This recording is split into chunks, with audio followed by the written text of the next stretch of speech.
सफ़र कुन किस नंबर 31। देखो बेगम, मैं अपनी बीवी के बगैर नहीं रह सकता, इसलिए मैं तुम्हें कहीं नहीं भेज रहा। और तुम भी। अभी मुग्ज़म मजीद कुछ बोलता, अलीज़ा झटके से उठी जबकि मुग्ज़म का सर इसकी गोद से सोफे पर गिरा था। बगैर यहाँ वहाँ देखे कमरे से बाहर निकल गई, जबकि मुग्ज़म हैरानगी से इसे जाता देखता ही रह गया। मुग्ज़म अच्छे से जानता था कि वो अपनी शादी को लेकर कितनी एक्साइटेड है, मगर इस चक्कर में वो इससे एक हफ्ता दूर नहीं रह सकता था। इसने सोचा था कि शादी से 2-3 दिन पहले छोड़ आएगा, मगर मैडम तो अभी से नाराज़ हो गई थी। मुग्ज़म सर्द आह भरता उठकर फ्रेश होने चला गया। अब इसे जो भी बात करनी थी भी जान से करनी थी। फरी, जाओ बेटा, ये चाय जहांज़ेब को देकर आओ उसके कमरे में। समरा बेगम इफ़रा को चाय का कप थमाते हुए बोली। जहांज़ेब आ गए। इफ़रा ने समरा बेगम के हाथ से कप पकड़ते हुए पूछा। हाँ, अभी आया है, कुछ देर पहले।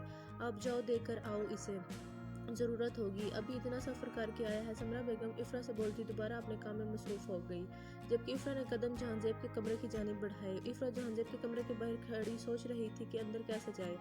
इसे जहांज़ेब का सामने करते हुए हिचकिचाहट महसूस हो रही थी। हिम्मत करके इफ़रा ने दरवाज़े नॉक किया, मगर दरवाज़ा नहीं खुला। इसे दोबारा नॉक किया तो दरवाज़ा खुल गया। अस्सलाम वालेकुम, ये आपकी चाय। इफ़रा जहांज़ेब को सामने देखकर जल्दी से बोली। वालेकुम अस्सलाम। जहांज़ेब सलाम का जवाब देता दरवाजे से पीछे हट गया। मतलब साफ था कि वो अंदर आ सकती है। इफ़रा कमरे में दाखिल हुई और चाय का कप सामने टेबल पर रख दिया और वापस जाने के लिए मुड़ी। बैठो, कुछ बात करनी है तुमसे। जहांज़ेब की आवाज़ सुनते इफ़रा झटके से मुड़ी और सोफे पर बैठ गई, जबकि जहांज़ेब भी इसके कुछ फासले पर बैठ गया। इस शादी को लेकर तुम सीरियस हो? जहांज़ेब की गंभीर आवाज़ इफ़रा की समातों से टकराई। जी मैं सीरियस हूँ, इफ़रा ने नज़रें झुकाकर जवाब दिया। मोहब्बत करती हो किसी से? जहांज़ेब ने जानबूझकर किसी बोला ताकि वो सच सुन सके। जहांज़ेब की बात सुनकर इफ़रा ने झटके से सर उठाया। जी करती हूँ, इफ़रा लहजा मजबूत करते हुए बोली। कौन है वो? जहांज़ेब का लहजा अब संजीदा था। इसे कोई फ़र्क नहीं पड़ता था, क्योंकि वो मेरी एक यकतरफ़ा मोहब्बत है, इसलिए मैं उसका नाम लेना ज़रूरी नहीं समझूंगी। इफ़रा स्पष्ट अंदाज में बोली। अगर तुम किसी और से मोहब्बत करती थी तो मुझसे निकाह क्यों किया? जहांज़ेब के अंदर एक डर था कि कहीं इफ़रा की पसंद कोई और ना हो। मेरे घर वालों की मर्ज़ी थी और मेरी भी, इफ़रा नज़रें झुकाती हुई बोली। अगर तुम्हारी मर्ज़ी मुझसे निकाह में थी तो तुम्हारी मोहब्बत का क्या? जहांज़ेब के लहजे में ऐसे सख्ती आ रही थी। मैंने बताया ना, मेरी मोहब्बत की एकतरफ़ा है और मैं इसका नाम लेना ज़रूरी नहीं समझती। इफ़रा ने अब भी साफ साफ इनकार किया। मतलब वो नाम नहीं बताएगी? तुम मेरे निकाह में और मेरी बीवी हो, ये सब जानना मेरा हक है। जहांज़ेब ने इफ़रा की तरफ देखते हुए बोला। या तो वो मोहब्बत नहीं होगी जिसे तुम भूल गई हो, या फिर तुम इस निकाह के लिए दिल से राज़ी नहीं हो। जहांज़ेब सख्त आवाज़ में बोला, जबकि इफ़रा को लगा इसकी मोहब्बत को किसी ने गाली दी हो झूठा बोलकर। मेरी मोहब्बत को झूठा बोलने का आपको कोई हक नहीं है, इफ़रा जहांज़ेब की तरफ देखती हुई बोली। मुझे सारे ही हक है मिसेस जहांज़ेब अहमद खान। जहांज़ेब ने इसे नाम लेकर हक याद दिलाया। आप सुनना क्या चाहते हैं? इफ़रा ने रुख जहांज़ेब की जानिब करते हुए पूछा। नाम, एक लफ्ज़ जवाब दिया गया।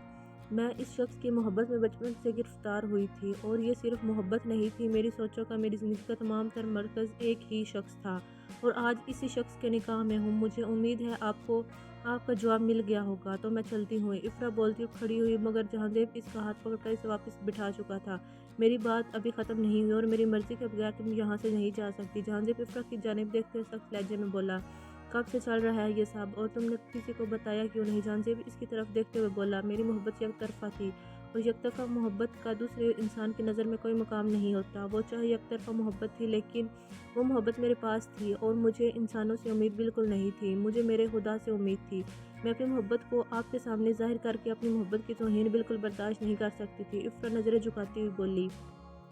ऐसा मुमकिन नहीं। जहांज़ेब जांचती नज़रों से इफ़रा की तरफ देखते हुए बोला। आपको मेरी मोहब्बत पर यकीन नहीं करना, आप ना करें, लेकिन मेरी मोहब्बत की तौहीन मत करेगा, ये बर्दाश्त नहीं करूँगी। इफ़रा खासी स्पॉट अंदाज में बोली।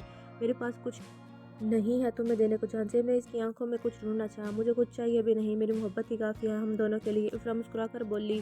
तुम मेरे बारे में कुछ नहीं जानती। इफ़रा जहांज़ेब को इसकी मोहब्बत का यकीन होने लगा था। यकीन जाने, मैं आपके बारे में सब जानती हूँ। इफ़रा के चेहरे मुस्कुराहट अभी भी बरकरार थी। वो जान गई थी कि जहांज़ेब किस बारे में तुम नहीं जानती, और जिस दिन जानोगी मुझसे मोहब्बत भी करना बंद कर दोगी। जहांज़ेब आखिर अपना डर जुबान पर ले ही आया। मेरी मोहब्बत की मोहब्बत कोई और है, और फिर भी मैं उससे नफ़रत नहीं कर सकी, बल्कि मेरी मोहब्बत में कमी नहीं आई।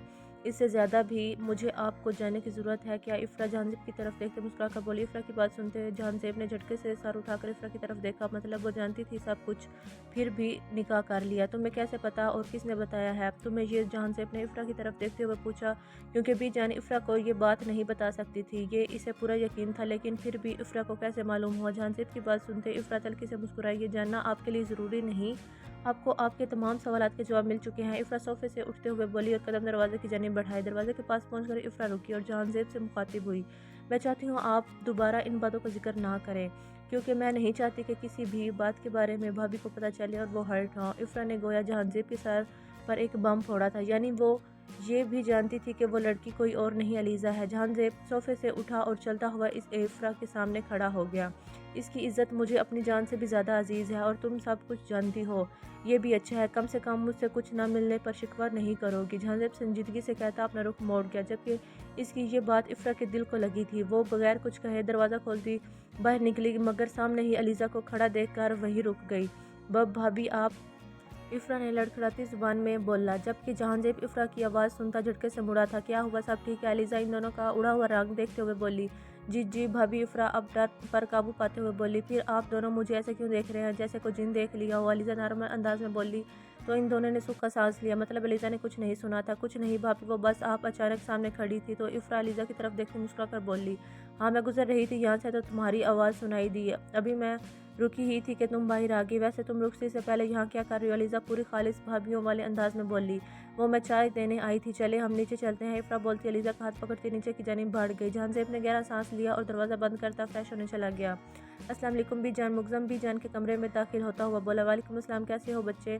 بی جان مگزم کی طرف دیکھتے مسکرا کر بولی، میں ٹھیک ہوں بی جان، مجھے آپ سے ایک ضروری بات کرنی ہے۔ مگزم ان کے سامنے بیٹھتے ہوئے بولا۔ ہاں بولو بی جان، مگزم کی طرف دیکھتے ہوئے بولی وہ بی جان، میں چاہتا ہوں آپ علیزہ کو پرسوں نہیں بلکہ شادی سے 2 دن پہلے اس کے گھر بھیجیں پلیز۔ اگر آپ نے اب تک میرے چینل کو سبسکرائب نہیں کیا تو پلیز میرے چینل کو سبسکرائب کریں، لائک کریں، شیئر کریں اور بیل آئیکن کو لازمی دبائیں، اور جو لوگ میری ویڈیو دیکھتے ہیں ان کا بہت شکریہ، تھینک یو، اللہ حافظ۔